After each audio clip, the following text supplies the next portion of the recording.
And we welcome back to the show Jeff Groby, the lead engineer at what? I said that weird. Did I say lead engineer? Yeah. Engineer. Did I say engineer? I don't know. I think you said it right. It sounded wrong to me. I don't know. Let's take it again. Fade me out. And no, fade the music in. Fade the music in. Fade me out. Fade me out. Yeah, fade. Okay. All right, here we are at SumnerOne Tech Talk. Jeff Groby, lead engineer. Wow. You see how that works? And nobody's any the wiser. Yeah. You know. Welcome back to the show. Thank you. All right. It happened today. Phone rings. My wife picks it up. It's her daughter. Hi, honey. What? What? No. When? Where are you? What's going on? Ah!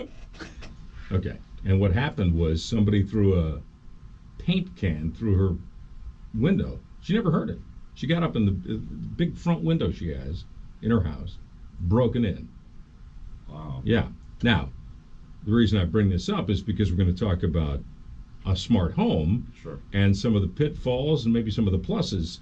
So she was going to, we actually went out today and looked at a system that you can install. I know that the people like ADT and those others, are not fans of that, but you can install those. Sure. But they're not without their issues, are they? They are not.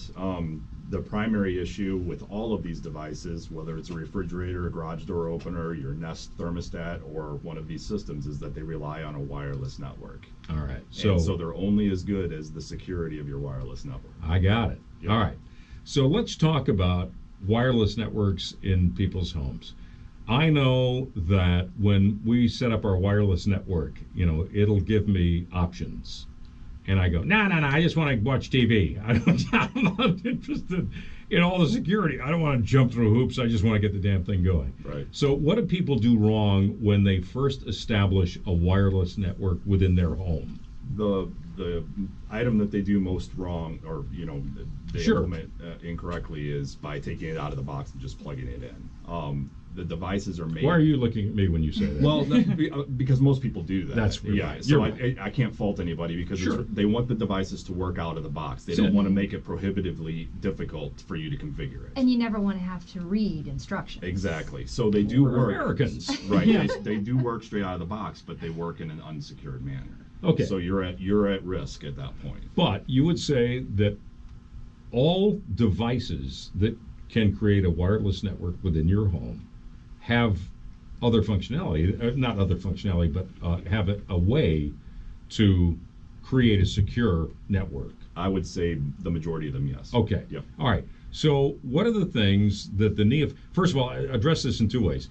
Somebody's going out and they're buying a wireless network for their home, and then somebody that already has one installed up and running in their home. What are the things they need to do to, because I can see, every once in a while on my phone, I see my neighbor's, Right. network comes up. Absolutely. Yeah, you can look and browse networks as your phone comes in range and everything. There's really three things. That's where I watch all my sports, on their network. On their network. Thank God they Nude didn't wrestling. configure the router, right? Yeah. There's three things really that people can All right. do. One is to use what they call WPA2 encryption. Yes. The old encryption, which was WEP encryption, is easily breakable. Okay. So you do have to go into the device and configure it to specifically use WPA2, but it's quite complex for a computer to break that. It can be done still, but it takes a lot more effort. Okay. basically.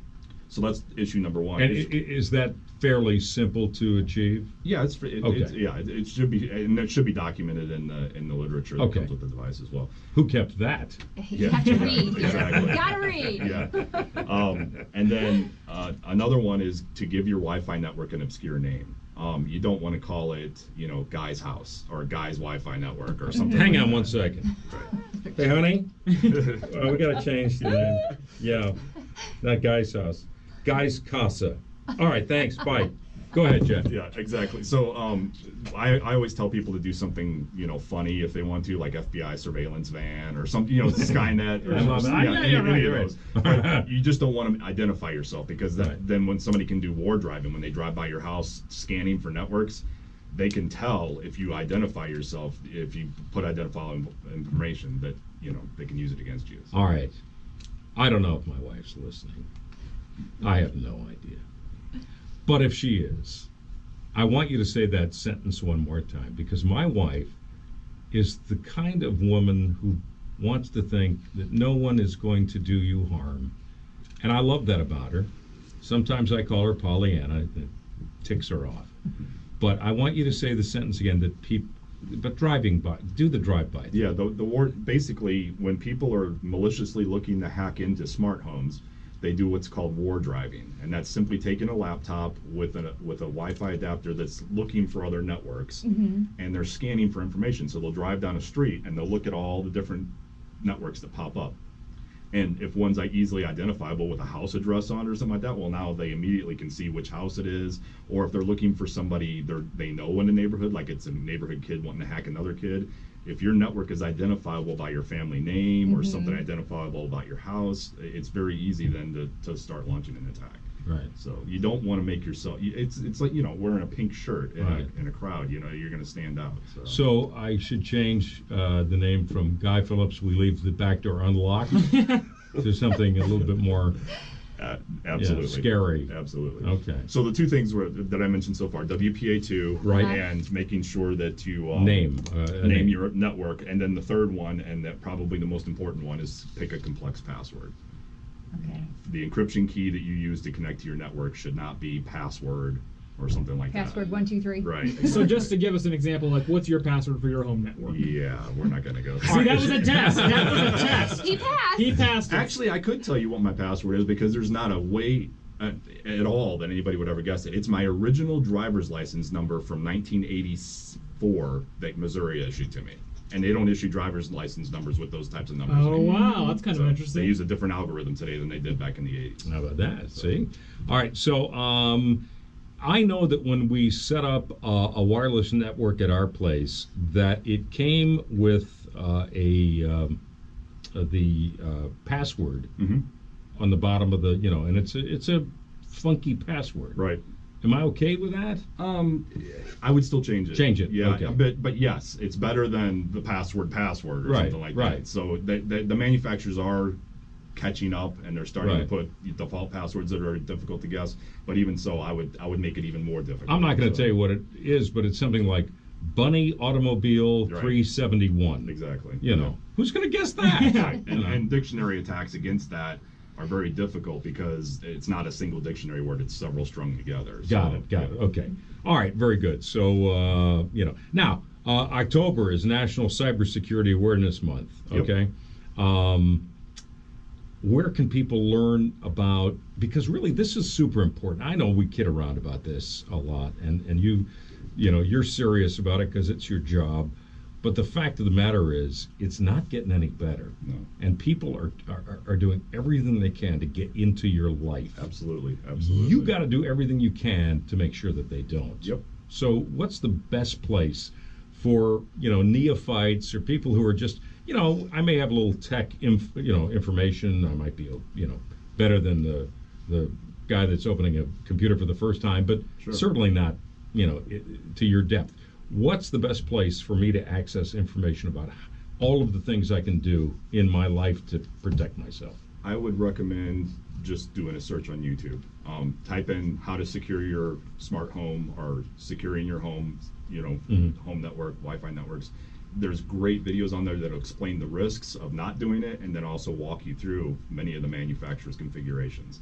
Very, very easy to digest. And these security systems that a lot of people are putting in themselves, that's just another way into your home, isn't it? Yeah, and that gets back to the whole Wi-Fi network. If you have a less secure or unsecured Wi-Fi network, and you have a SimpliSafe or something like that uses your wireless network, the hacker can then monitor the SimpliSafe, see when nobody's home, and use that to launch an attack against your house when you're not there. So they can fish good information So out many of it. things to worry about. I mean, even Yep. Facebook Same today. thing with the Nest thermostat.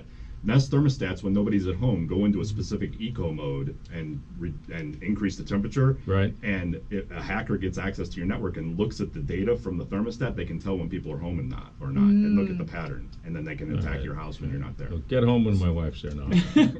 Jeff, by your estimation, and maybe this is a really tough question to answer, but how many people out there do you think actually could do the things that you're able to probably do, or know how to do the things like the war driving, for example? Oh, there's a lot.